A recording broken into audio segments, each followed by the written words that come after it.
Conte d'amour. Alexandre Way. Le conte juste. Un ami.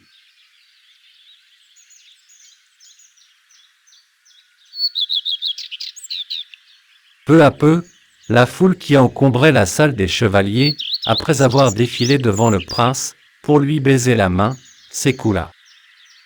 Et au bout d'un quart d'heure, il n'y resta que le comte Édouard de Chandor et le roi.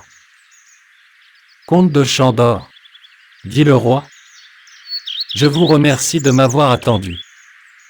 Suivez-moi dans mon cabinet. J'ai à vous parler.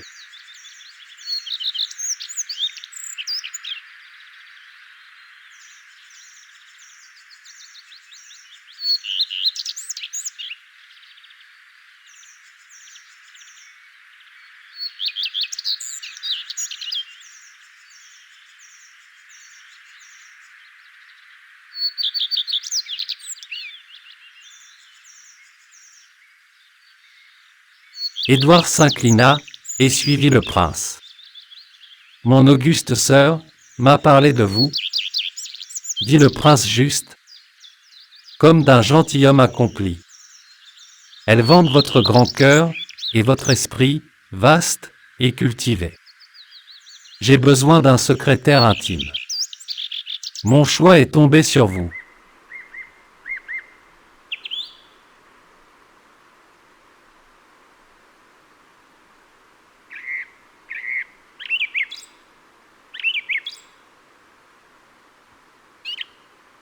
Je suis extrêmement flatté, répondit le comte, de la bonne opinion qu'a de moi la sœur de notre bien-aimé roi, et de la préférence que Sa Majesté m'accorde. Je n'ai rien fait encore pour mériter cet insigne honneur.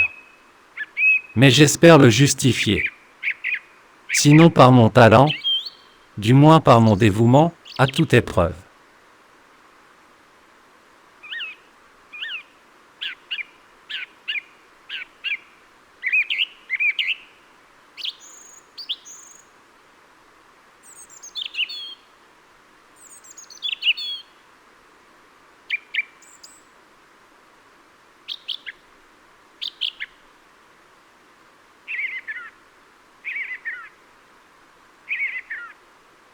Le dévouement ne me suffira pas, repartit le prince. Il me faut plus.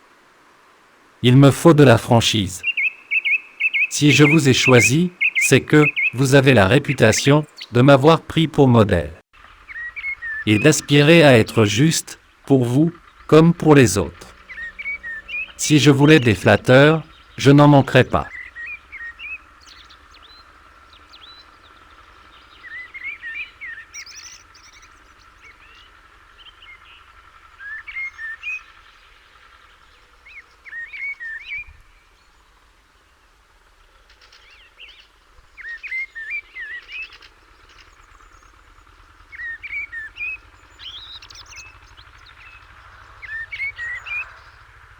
Mais je sais que, fussent-ils distingués par l'esprit, les flatteurs vivent aux dépens de leur idole.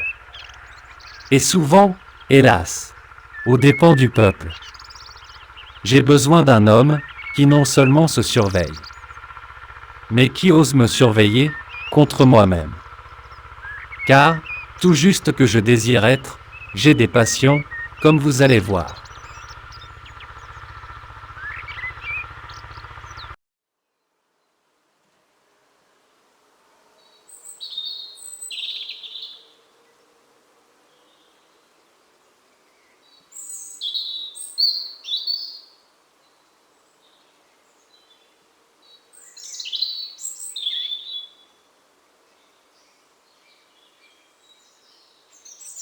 De ma nature, je suis vif et emporté.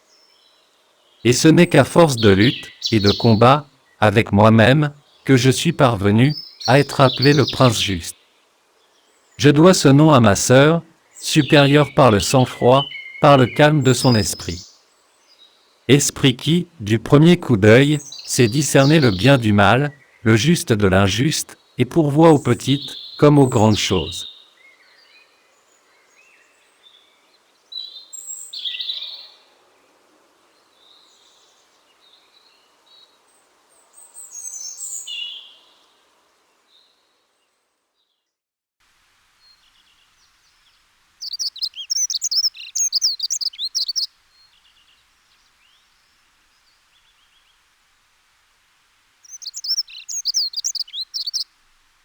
Je promets, répondit le comte, d'être aussi franc avec votre majesté que je l'ai été, jusqu'à présent, avec tout le monde. Mais, je ne puis promettre d'être meilleur qu'elle. Car moi aussi, j'ai des passions, j'aime et je hais. Tant mieux, reprit le prince, en serrant la main d'Édouard. Nous aimerons le beau et le bien. Et nous haïrons le laid et le mal. Mais ce n'est point tout encore. Et j'exige de vous quelque chose de plus.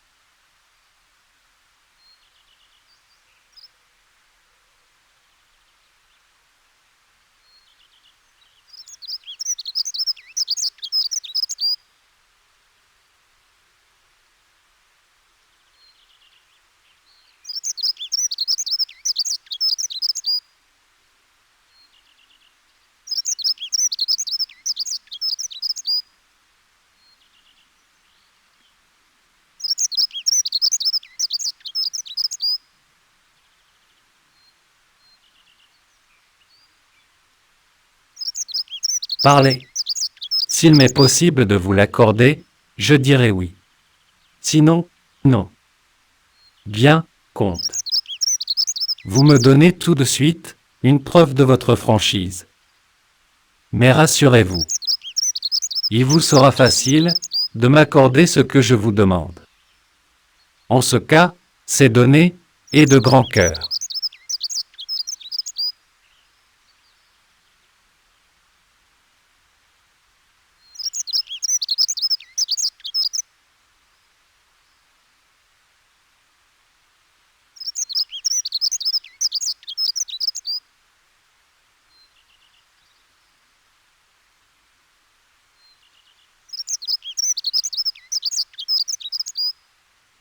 Je vous demande votre amitié.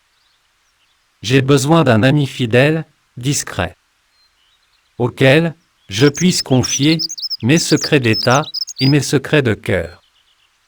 Car je ne puis pas tout dire à ma sœur, dont je crains la haute sagesse et l'absence de toute passion. N'est-ce pas, comte, on peut aimer une femme avec passion et être juste?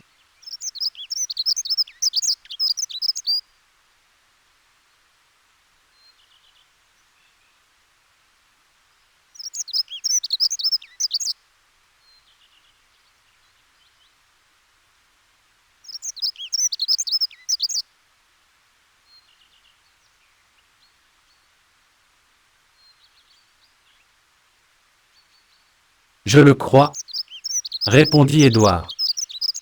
Car moi aussi, j'aime et j'espère n'être jamais injuste.